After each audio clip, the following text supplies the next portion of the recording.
Todo lo que estamos aquí en esta mañana entendemos perfectamente qué es vivir un apagón. Y conocemos muy bien lo que un apagón crea en nuestras casas, en nuestro trabajo, en nuestros proyectos. Y si hay una palabra en que pudiéramos resumir todo lo que eso causa, es caos. Pero ya con el tiempo, con las fallas de la energía eléctrica, no hemos acostumbrado a vivir en la oscuridad. Incluso andar a tienta por allí cuando nos quedamos en la habitación y debemos trasladarnos de un lugar a otro, vamos trasteando y podemos sobrevivir ante la oscuridad. Sin embargo, queridos hermanos, para quienes tenemos niños pequeños como yo, la cosa se agudiza, la cosa se pone tremenda, se pone difícil. Porque el problema no está que el apagón produce no ver lo que realmente está, sino que en mis niños, especialmente en los dos más pequeños, crea, hermanos, un sufrimiento. Cuando la energía eléctrica se va en la casa, es desesperante muchas veces ver a los niños llorar, sofocados por el calor, angustiados y a veces nerviosos por la oscuridad. Y aunque tenemos linternas y pudiéramos colocar algo que nos pueda iluminar, solamente estamos supuestos o sujetos a ese lugar. Pero ellos quieren brincar y saltar, por lo que los lleva a estar con miedo. Es desesperante. Pero ¿saben? Cuando la energía eléctrica es restituida, la cosa cambia, el panorama cambia. Mi hija mayor dice, papá, llegó la luz. Y todos en casa empiezan a saltar y a brincar, llegó la luz. Es como cuando la Vinotinto mete un gol, que todo el vecindario empieza a decir, ¡gol! Así ellos se ponen. ¿Y sabe por qué? Hermanos, porque hasta yo también me pongo así, porque la energía trae tranquilidad, trae quietud, trae hasta descanso, porque uno dice, hoy sí voy a poder descansar bien. Y hermanos, en la oscuridad siempre hay terror, siempre hay tropiezo, pero cuando llega la luz el camino se aclara y el miedo se va. Y esta es exactamente la invitación que el apóstol Juan nos va a hacer en esta mañana por medio del pasaje que acabamos de leer. Él nos va a hacer ver y entender que el Señor no quiere que caminemos a oscuras, sino que andemos en luz. Él no quiere que nosotros andemos a oscuras en medio del pecado ni de las penas de este mundo. Él quiere que andemos en la luz. Y es por eso que en la mañana de hoy he titulado este sermón, Andemos en luz. Andemos en luz. Y hermanos, la idea central de Juan es clara. Dios es luz y su comunión exige que andemos en esa luz. Esa es la idea central de lo que el apóstol Juan en esta mañana nos va a enseñar. Dios es luz y Él exige que andemos en luz. Por eso, hoy veremos 3 razones por las cuales usted y yo debemos andar en luz. Y luego veremos 2 principios de honestidad radical que nos enseñarán cómo enfrentar el pecado para permanecer en la luz. Y antes de adentrarnos en el primer punto, me gustaría que entendiéramos lo que estaba sucediendo alrededor de esta carta que Juan escribe. Hermanos, Juan le escribe a una iglesia que estaba bajo 2 ataques por lo menos. La iglesia estaba siendo presionada por la cultura externa, por unos grupos identificados como los gnósticos. En ese tiempo de Juan, los gnósticos tenían una influencia no solamente en la cultura, sino también en la iglesia. Y ese grupo tenía una creencia bastante distorsionada de lo que la palabra de Dios dice, enseña y quiere que nosotros creamos y vivamos. Y es por eso que Juan tiene que hacerle frente a esta falsa enseñanza. Y una de las enseñanzas de los gnósticos era que ellos creían y enseñaban en el dualismo. ¿Y qué es esto, hermano? ¿Qué es el dualismo? Bueno, ellos decían tener un conocimiento especial. Ellos decían que el dualismo era que había que separar lo espiritual de lo carnal. Y es de allí donde ellos sacaron por lo menos dos ideas que estaban afectando de manera significativa a las iglesias que el apóstol Juan escribe. Y la primera idea aberrante es que ellos creían que la humanidad de Jesús era falsa. Ellos decían, si el cuerpo es malo, Dios jamás habría ensuciado, o Dios jamás se habría ensuciado teniendo uno. Ellos no creían que el Dios del cielo se había encarnado a través de Cristo para mostrarnos el camino de la verdad. Y es allí donde el apóstol Juan en su primer versículo les dice, lo que vimos y lo que palparon nuestras manos. En otras palabras, él les dice, yo toqué a Cristo, yo estuve con Cristo y yo me di cuenta y soy testigo ocular, fidedigno de que él nunca pecó, porque él era Dios. Dios encarnado. Por eso es que Juan comienza su carta como la comienza. Pero no solamente estaba esta mala enseñanza, sino que también había un segundo ataque hacia la iglesia y era la moralidad del creyente. Estos gnósticos decían que tú podías pecar porque al final de cuentas lo que vale es el espíritu. Lo que vale es lo espiritual. Tú puedes vivir como tú quieras, tú puedes hacer lo que quieras con quien quiera y como puedas. Al final de cuentas, Dios lo que viene es salvar el espíritu. Y es por ello que ellos decían que estaban bien con Dios, que tenían comunión con Dios, pero su vida no reflejaba lo que ellos decían ser. Y es allí donde el apóstol Juan, con una firmeza ante esta aberración le dice, si decimos que tenemos comunión con Él y andamos en tiniebla, mientes. Porque no puedes decir que conoces a Dios y seguir viviendo igual. Y hermanos, lamentablemente hoy día hay gente que todavía piensa así. Hay gente que dice que creen que pueden amar a Dios a su manera. Hay gente que piensa que puede hacer de Dios lo que mejor le parezca, porque al final Dios es amor y Dios va a salvar a los pecadores. Dios no viene a buscar la parte externa, Él viene a buscar el corazón. ¿Ha escuchado usted eso?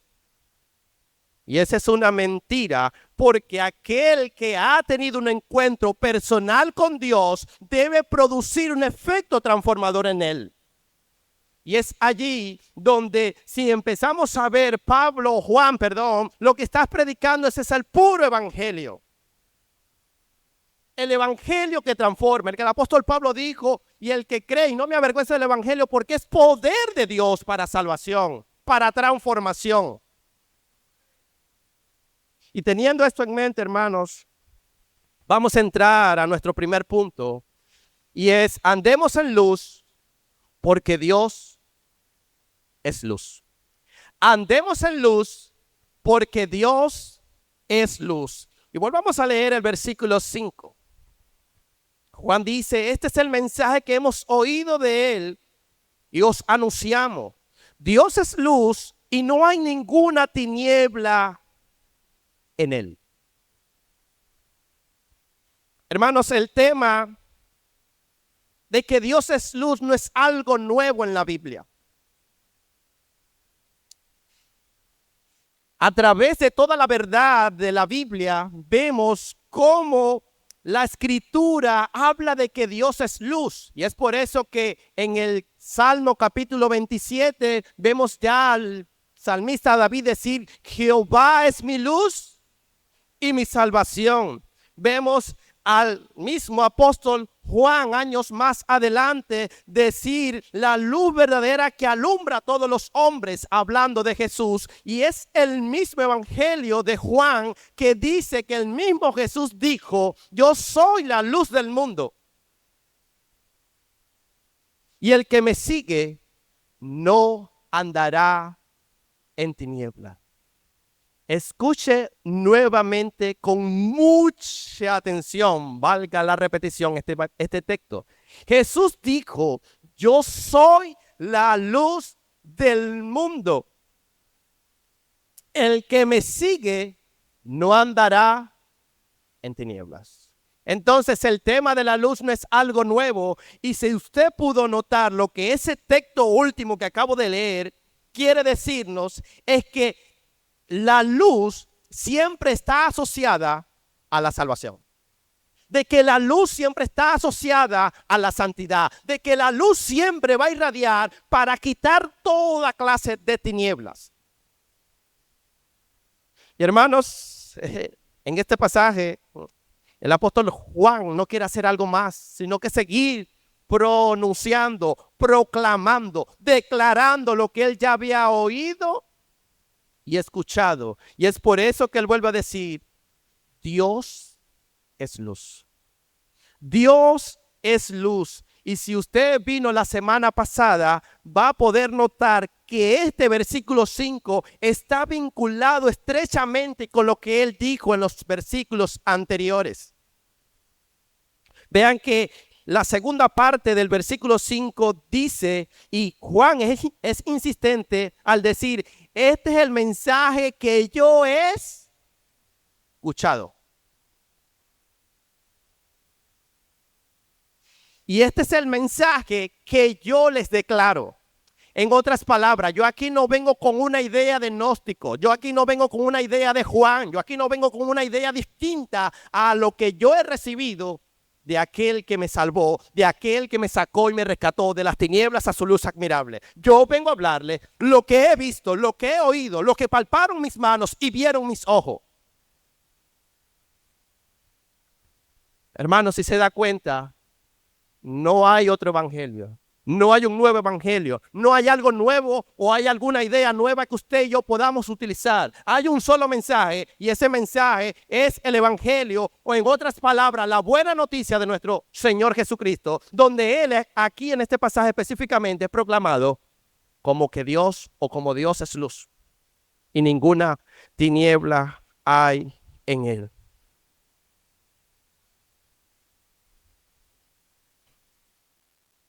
Y hermanos, algo que Juan dice aquí, y con lo que Juan empieza estableciendo su tesis en defensa a la fe cristiana ante los gnósticos, él dice, la base para que usted y yo andemos en luz no es otra, sino Dios que es luz.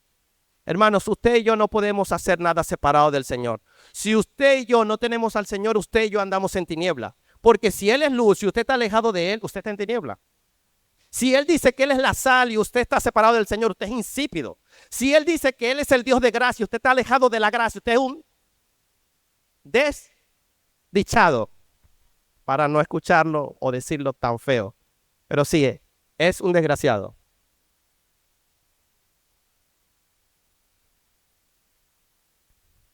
Años y siglos después, Martín Lutero, ante la luz de esta verdad, pronunció una palabra tan corta, pero a la vez tan precisa y contundente, donde él resumió de que Dios es luz y ninguna tiniebla hay en Él de la siguiente manera. No hay oscuridad en Él, ni siquiera lo más mínimo. En Dios no hay tinieblas. Y si hay algo que es mínimo, a veces uno dice así, es chiquitico, es mínimo. El carro tiene una fallita, pero es mínima. La sopa me quedó un poquito salada, pero es algo mínimo. Para el Señor no hay nada mínimo de tiniebla, porque Él es luz. Pero hermanos, hemos estado hablando de la luz y yo no quiero que usted se confunda. Porque Juan aquí no nos está dando una clase de física. Vamos a ver qué es la luz. No, hermanos míos.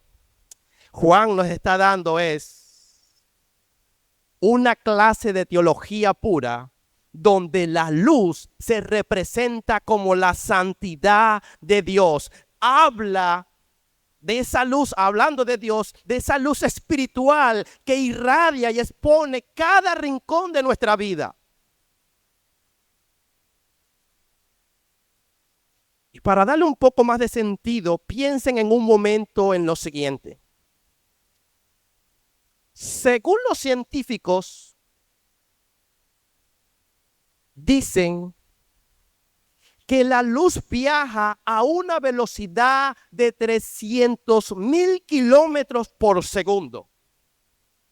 Es decir, en un abrir y cerrar de ojo, la tiniebla, la oscuridad que hay en una habitación puede disiparse.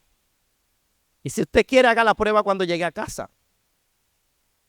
Y si esto es así, ¿cómo será la luz de nuestro Creador? Si la luz, según los científicos, rueda a una velocidad de 300,000 kilómetros, ¿cómo rodará la luz del que hizo la luz? Del que dijo, sea la luz, y fue la luz. Y como esto es una verdad espiritual, hermanos, la luz de Dios viene para mostrar la realidad que hay en tu corazón y en mi corazón. Entonces, ¿cuál es el propósito de la luz? Revelar la realidad. Y lo que hemos vivido apagones, sabemos que sin luz todo se complica, ¿sí o no? Y vamos a poner algunos ejemplos de la vida cotidiana.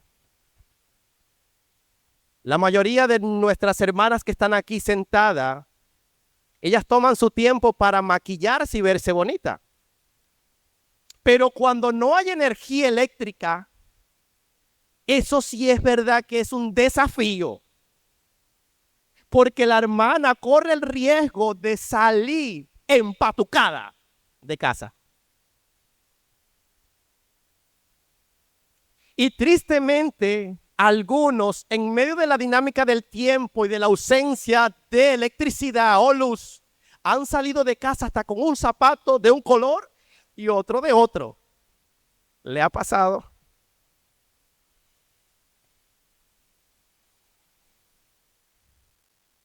Eso da risa, pero al que le pase es vergonzoso. Y hermanos, sí, nos daría pena salir a la calle, en el caso de las hermanas, con el maquillaje, coloquialmente hablando, chorreado, distorsionado en su cara. Le traería vergüenza. Y si un hermano sale con un zapato de un color y otro, ¿cuánto más temor debería darnos vivir una cara en la iglesia y otra cara en el mundo? Si nos da vergüenza salir así a la calle, deberíamos darnos más vergüenza y temor vivir de una manera hipócrita delante de Dios.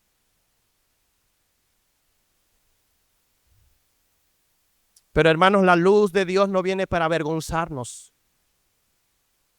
Viene para que dejemos de caminar en el error. Porque al final la luz no es solo algo que vemos, es algo que nos permite ver todo lo demás. El sol nos da luz, pero usted no vive viendo al sol todo el día. Yo creo que ni lo ve. Es difícil quedarse viendo al sol. Pero por medio de la luz que el sol le da, usted puede ver todo lo demás. Y C.S. Lewis, el escritor de las Crónicas de Narnia, los dijo de esta manera: nosotros creemos que el sol ha salido no porque lo veamos, sino porque en él vemos todo lo demás. De la misma manera, hermanos, cuando somos alcanzados por la luz de Cristo, podemos ver todo nuestro pecado. Podemos ver toda nuestra maldad, podemos ver toda nuestra decadencia, porque cuando la luz de Cristo viene, es para brillar. Es para iluminar. y mostrarnos la realidad de nuestra condición delante de un Dios que es santo, santo, santo. Pero hermanos, esto no es solamente teología. Esto tiene una aplicación directa e ineludible a nuestras propias vidas. Y hoy quiero pedirle que haga un ejercicio rápido allí. Quiero que piense por un momento y recuerde cómo era su vida antes de conocer al Señor. Piense allí. ¿Cómo era su vida antes de conocer al Señor?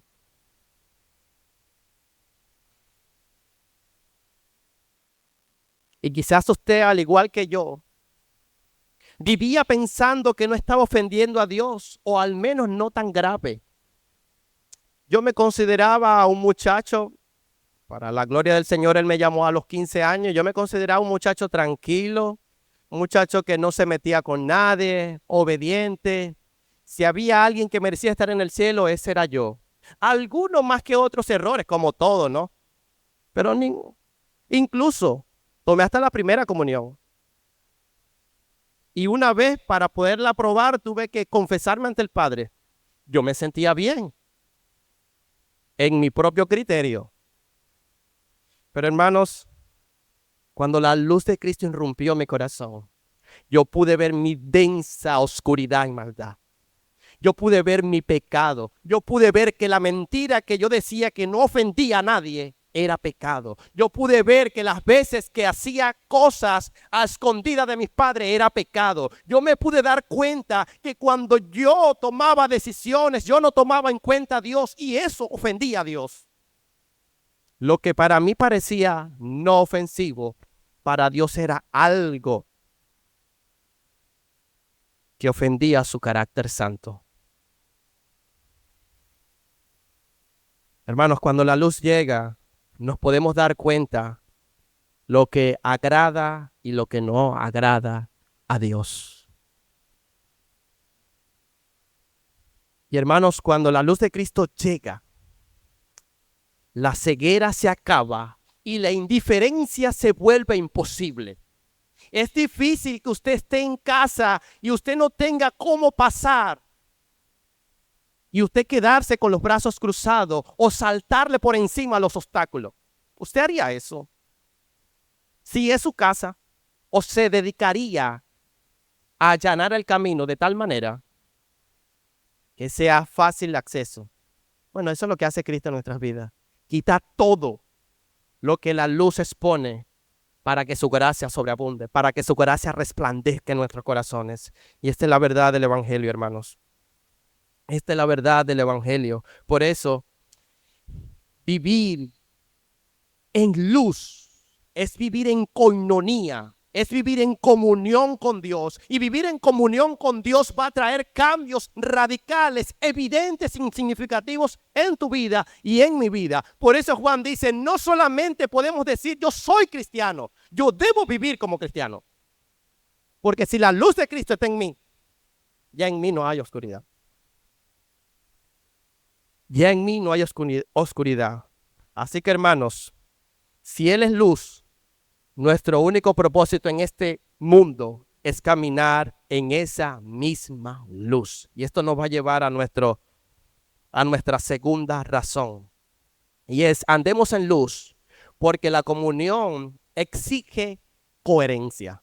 Andemos en luz, porque la comunión exige coherencia. Versículos 6 al 7a. Si decimos que tenemos comunión con Él y andamos en tiniebla, mentimos y no practicamos la verdad. Pero si andamos en luz como Él está en luz, tenemos comunión los unos con los otros y la sangre de su Hijo nos limpia de todo pecado. Hermano, presta atención un momentico allí en su Biblia. Busque su Biblia, prenda su smartphone, su teléfono, su tablet. Si tiene la Biblia, vea la Biblia en este mismo instante y preste atención. Miren cuánto sí pone Pablo en este texto. Note las oraciones condicionales.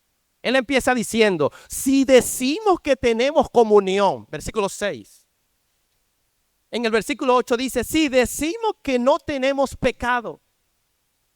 Y en el versículo 10, ¿cómo dice?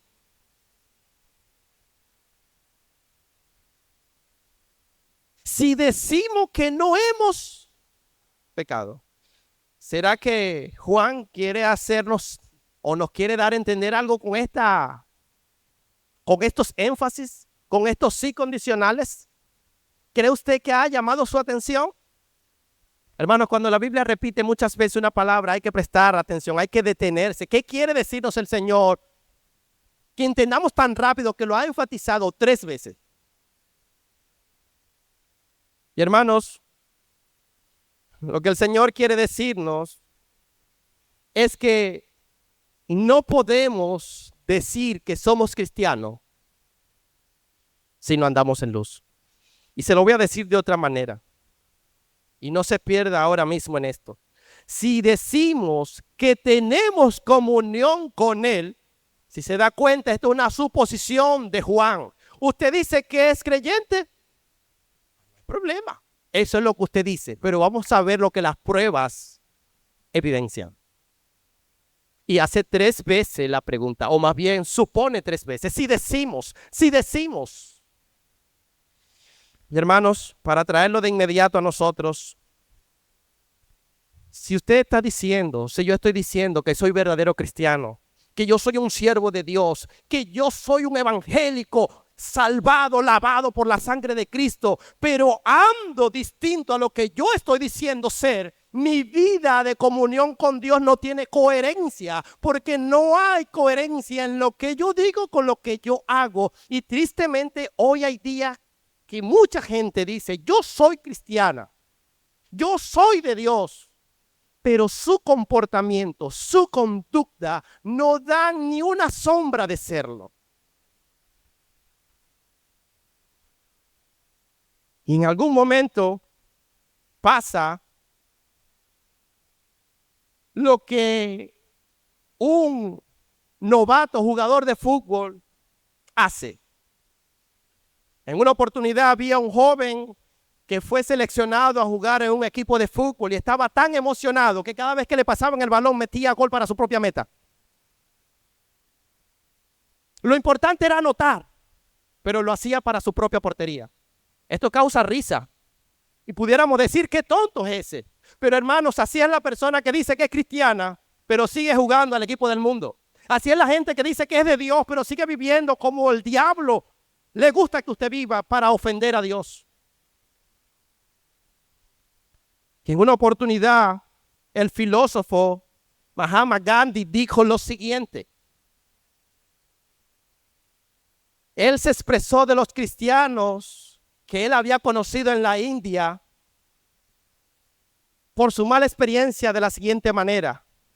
Los cristianos tienen un gran Dios, pero Dios no tiene grandes cristianos. Hermanos,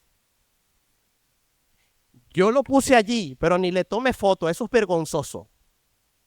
No lo publique, pero lo puse allí para que usted tenga la idea de cómo nuestro comportamiento puede estar haciendo que gente se refiera así de nosotros. Y hay una paradoja en esto, porque Gandhi pudo decir también que él admiraba las enseñanzas de Cristo. Incluso él amaba leer el Sermón del Monte. Pero también él dijo que no podía ser cristiano porque los cristianos que conocían no se parecían en nada al Cristo que predicaban.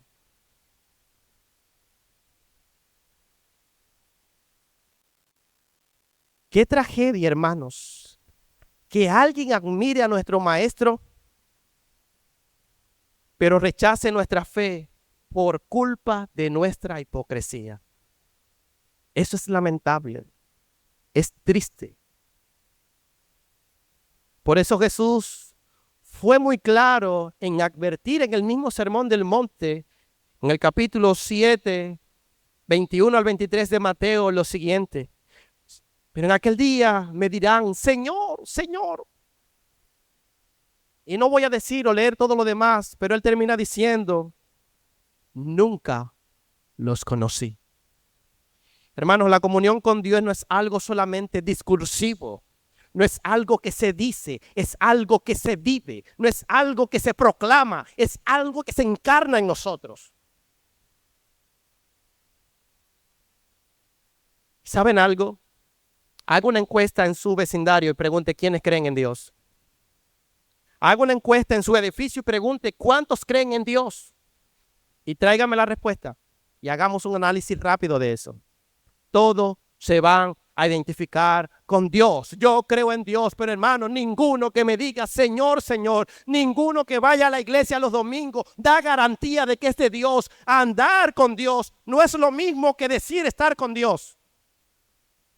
Hay una gran diferencia. Vivir para Dios es muy diferente a decir yo creo en Dios. Y es por eso que, amado hermano, los frutos de un cristiano no son para lucirlos aquí en la iglesia. Aquí en la iglesia todos parecemos cristianos. Todos parecemos santos. Nos sentamos como cristianos, saludamos como cristianos, nos abrazamos como cristianos, nos vemos como cristianos, comemos como cristianos. Si un hermano nos hace algo, le tratamos como cristianos. Pero es esa misma realidad en tu hogar. Es esa misma conducta en tu trabajo. Es ese mismo pensar cuando se te guindan las páginas que sabemos que no son aptas para cristianos en la computadora. Es esa misma actitud la que tomas cuando una conversación se sale de su cauce. Hermano, no se trata de decir, se trata de ser. Hay una diferencia abismal. No es lo mismo decir que ser. Y el Señor nos llama a ser cristianos. Y es allí, hermanos, donde el gran evangelista D.L. Moody, hablando de cuidar nuestro testimonio, de ser fieles a Dios a toda costa, dijo lo siguiente. Posiblemente, tú que estás aquí, hermano, seas la única Biblia que algún incrédulo va a poder leer. Y tu manera de ser o de vivir, el único rastro de Dios que alguno va a poder ver. ¿Usted entendió eso? ¿Entendió la implicación de eso? Yo se la voy a volver a repetir porque yo quiero que quede en su mente, su corazón. Posiblemente tú seas la única Biblia que algunos incrédulos van a poder leer y tu manera de vivir es el único rastro de Dios que algunos van a poder ver. Por eso, hermanos, esta cita y esta reflexión nos lleva a dejar de lado las apariencias. Nos deja o nos debe llevar a ser sinceros delante de Dios. A ser honesto delante de Él. Y es por eso que en esa honestidad quiero que reflexiones por un momento en estas preguntas. ¿Cómo está tu caminar hoy con el Señor?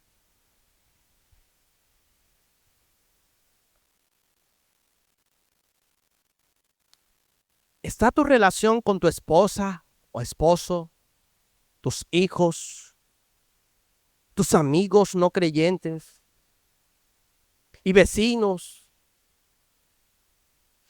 un rastro de Dios o una sombra de duda sobre tu fe? Están viendo ellos.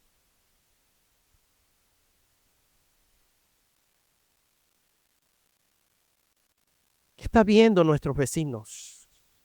¿Qué está viendo el mundo de nosotros que somos cristianos?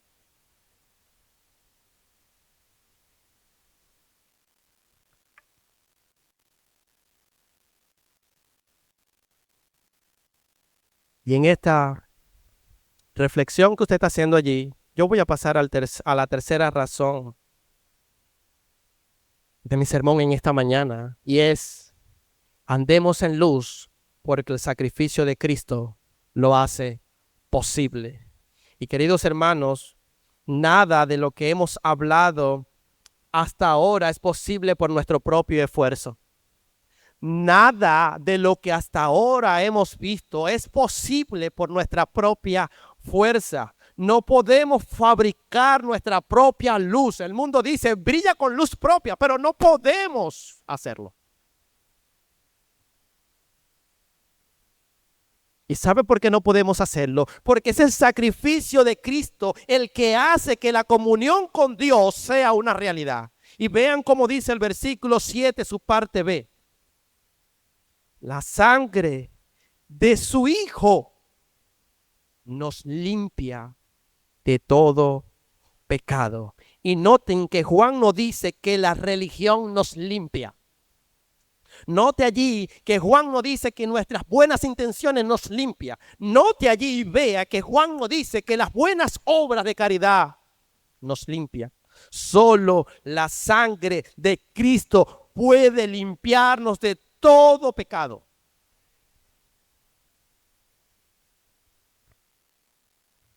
Hermanos, si el problema fuera religioso, seguramente nadie necesitaría de Cristo, porque todo el mundo es religioso. Yo vengo de un trasfondo católico pentecostal. Vengo con esa idea arraigada de que hay algo y de seguro usted viene con una religión. Incluso he hablado con algunos, hablándole del evangelio y me dice, pero ven acá, yo no necesito de Dios. Yo me comporto bien con mi esposa, soy un buen vecino, si quiere le preguntas. Aquí ningún vecino puede hablar mal de mí. O sea, yo no necesito ser cristiano para andar en la luz. Yo no necesito a Cristo para portarme bien. Pero usted y yo sí sabemos que necesitamos de Cristo para portarnos no solamente bien, sino para vivir bien delante de Él. Y aquí, hermano, es donde la luz del Evangelio de Cristo resplandece en su máxima expresión. Hermanos, Juan enfatiza que el sacrificio del Hijo nos limpia. Y quizás hoy esté allí preguntándose a alguien dentro de la audiencia, ¿pero qué es eso? ¿Será un ritual? ¿Será que yo tengo que ir a Jerusalén a buscar, a trastear la sangre de Cristo para ser limpio? Hermanos, no se trata de eso. Se trata de que Juan quiere hacernos ver que la verdad central es que Cristo derramó su sangre por propiciación a nosotros, que en otras palabras es la satisfacción de la justicia de Dios. Es decir, usted y yo hoy podemos andar en luz porque vino uno que se encarnó, fue santo, fue siempre fiel a su Padre y vivió la vida de obediencia que usted y yo no podemos vivir, para que usted y yo hoy tengamos entrada ante el Padre, tengamos acceso ante su trono de gracia. Hermanos, no podemos solo.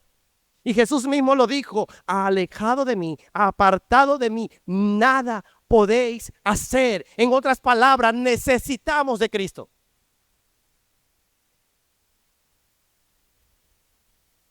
Y ojo, esto no es porque Dios sea caprichoso. Algunos pudieran decir, ay, ese Dios que tú tienes, es porque Dios es santo. Dios aborrece el pecado, pero también aborrece al pecador. Gandhi mismo dijo, Dios aborrece el pecado, pero ama al pecador. Pero la Biblia dice en el Salmo 7:11 que Dios aborrece al pecado y al pecador que no se arrepiente también.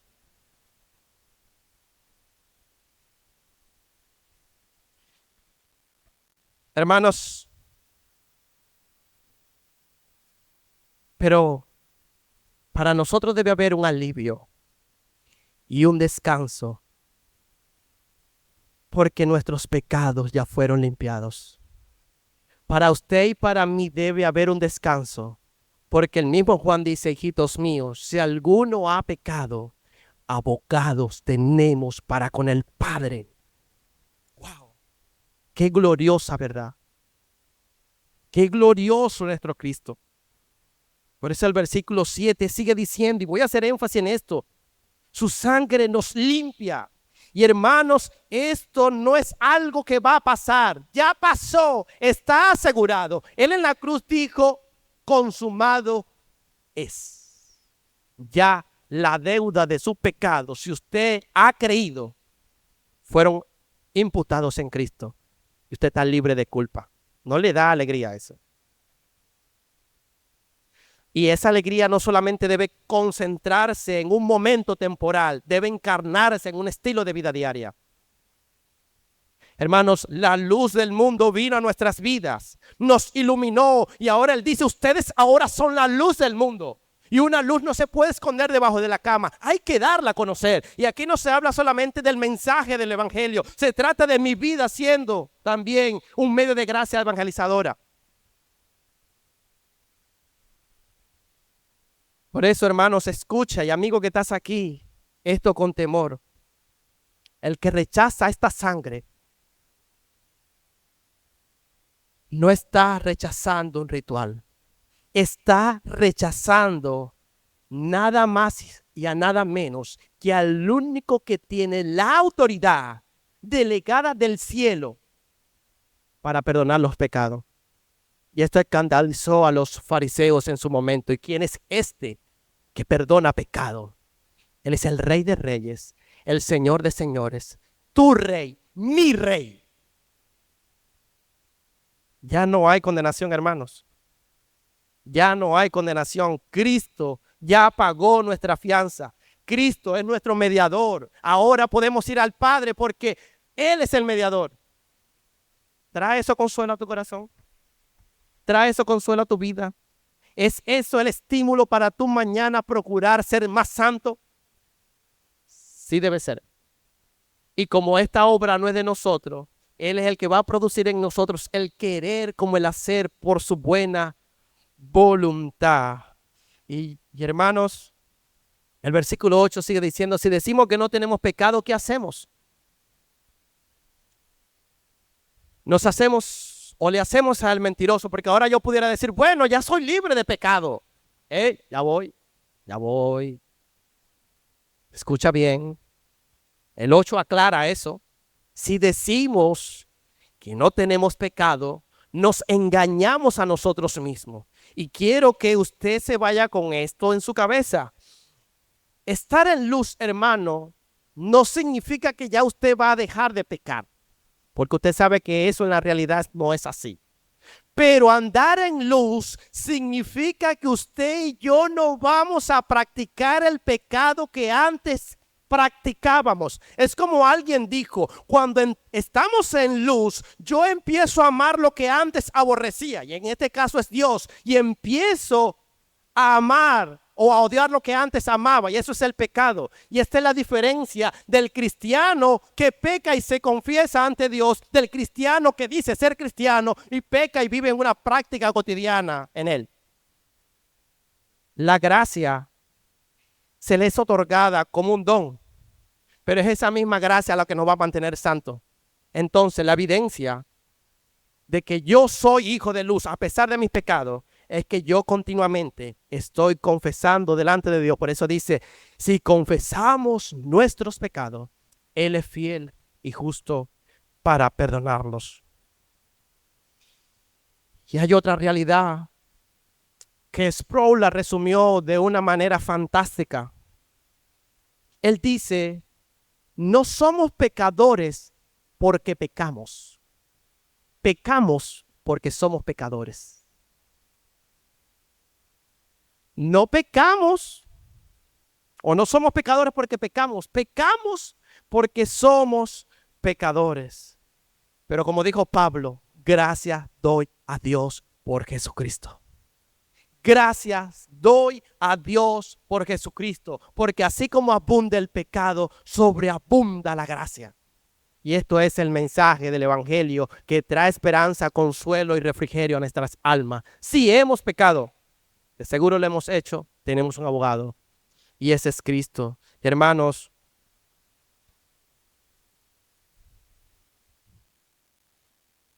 el Señor nos ha dado el derecho de sentarnos, de ir, de acercarnos confiadamente ante Él. ¿Y sabe por qué? Porque Él ya no te ve a ti, Él ve a Cristo en ti. Esto es glorioso. Esto es una verdad que estremece mi corazón y es una verdad que debe estremecer el tuyo.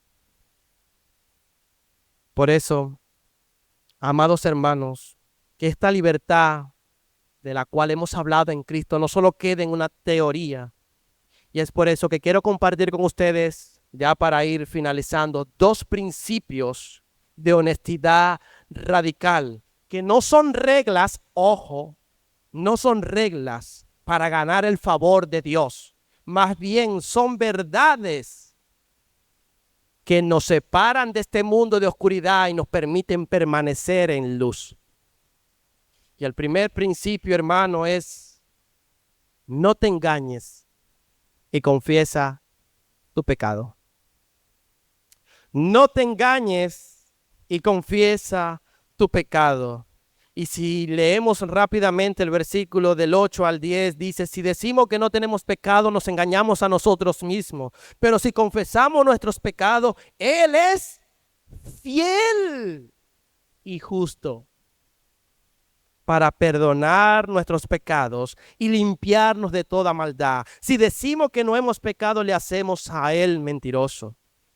Hermano, Juan es tajante en estos versículos. Si decimos que no tenemos pecado, ¿qué pasa?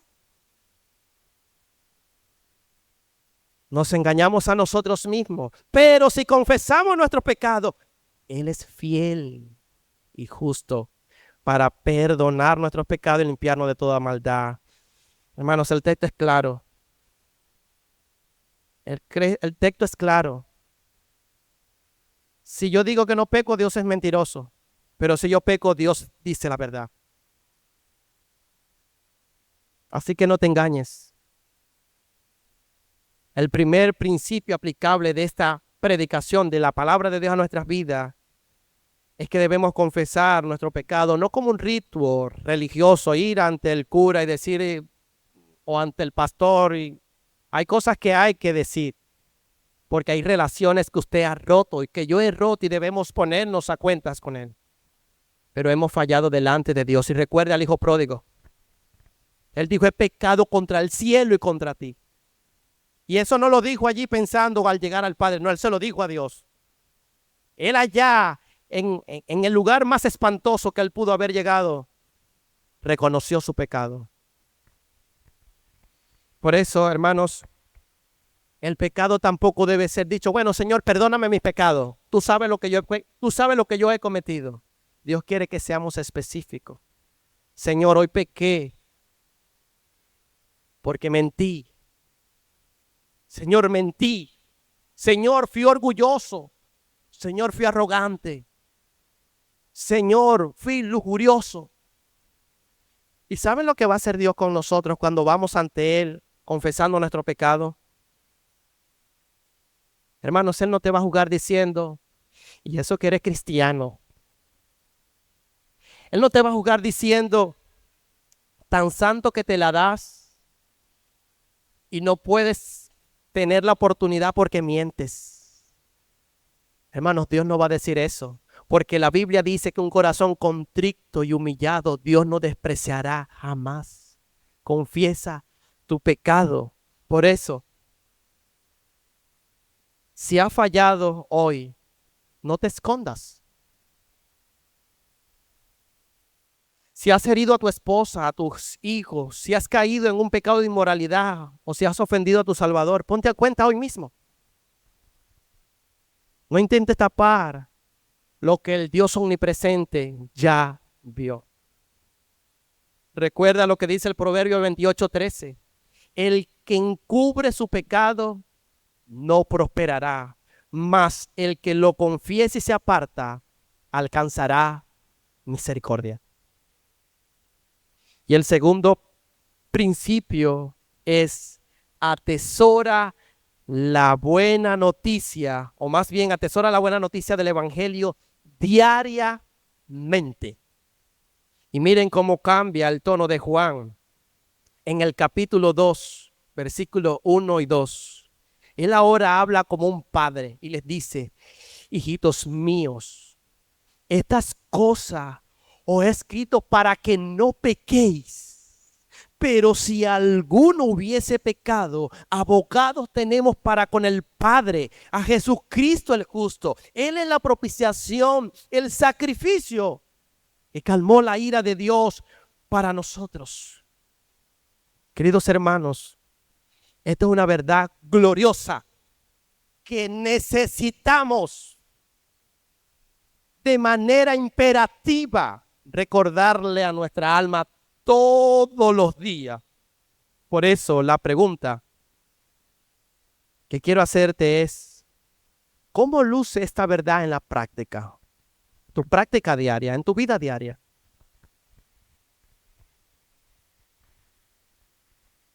¿Cómo se atesora el evangelio diariamente en tu vida?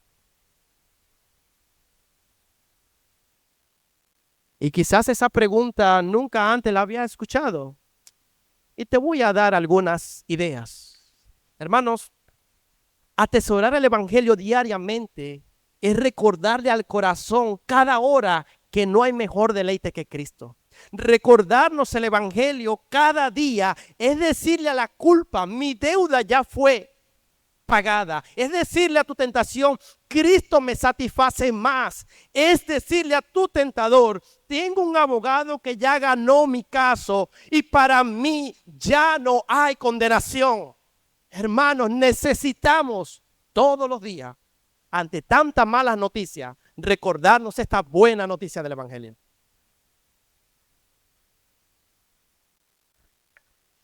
Y si tú estás aquí hoy y escuchas esto como algo ajeno y dices, bueno,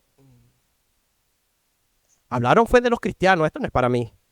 Más bien voy a tener contenido para decir de algo malo de los cristianos. Pero déjame decirte, no pienses así. Piensa más bien en la necesidad que hoy tienes de un Salvador. Piensa en la necesidad que hoy tienes de Cristo. No puedes vivir apartado de Él, porque todo lo que tú crees que estás haciendo te irá mal. Que separado de Él nada bueno sucede. Así que, amigo, si todavía caminas en tiniebla, hoy es tu día de salvación.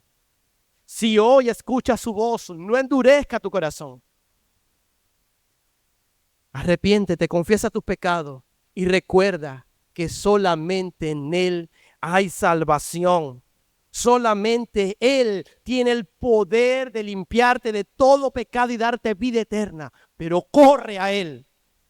Corre, amigo, con urgencia. Tu Salvador te espera. Corre. No esperes más. Mañana puede ser tarde. El Señor bendiga su palabra. Amén. El Señor nos ayude. Recuerde una verdad. Y esto es para ti, iglesia. Somos real sacerdocio. Nación santa. Pueblo escogido por Dios. Escogido con un propósito. Que no es otro. Que ¿qué? Anunciar las virtudes de aquel que nos sacó de las tinieblas a su luz admirable. Amén. Póngase en pie, vamos a orar.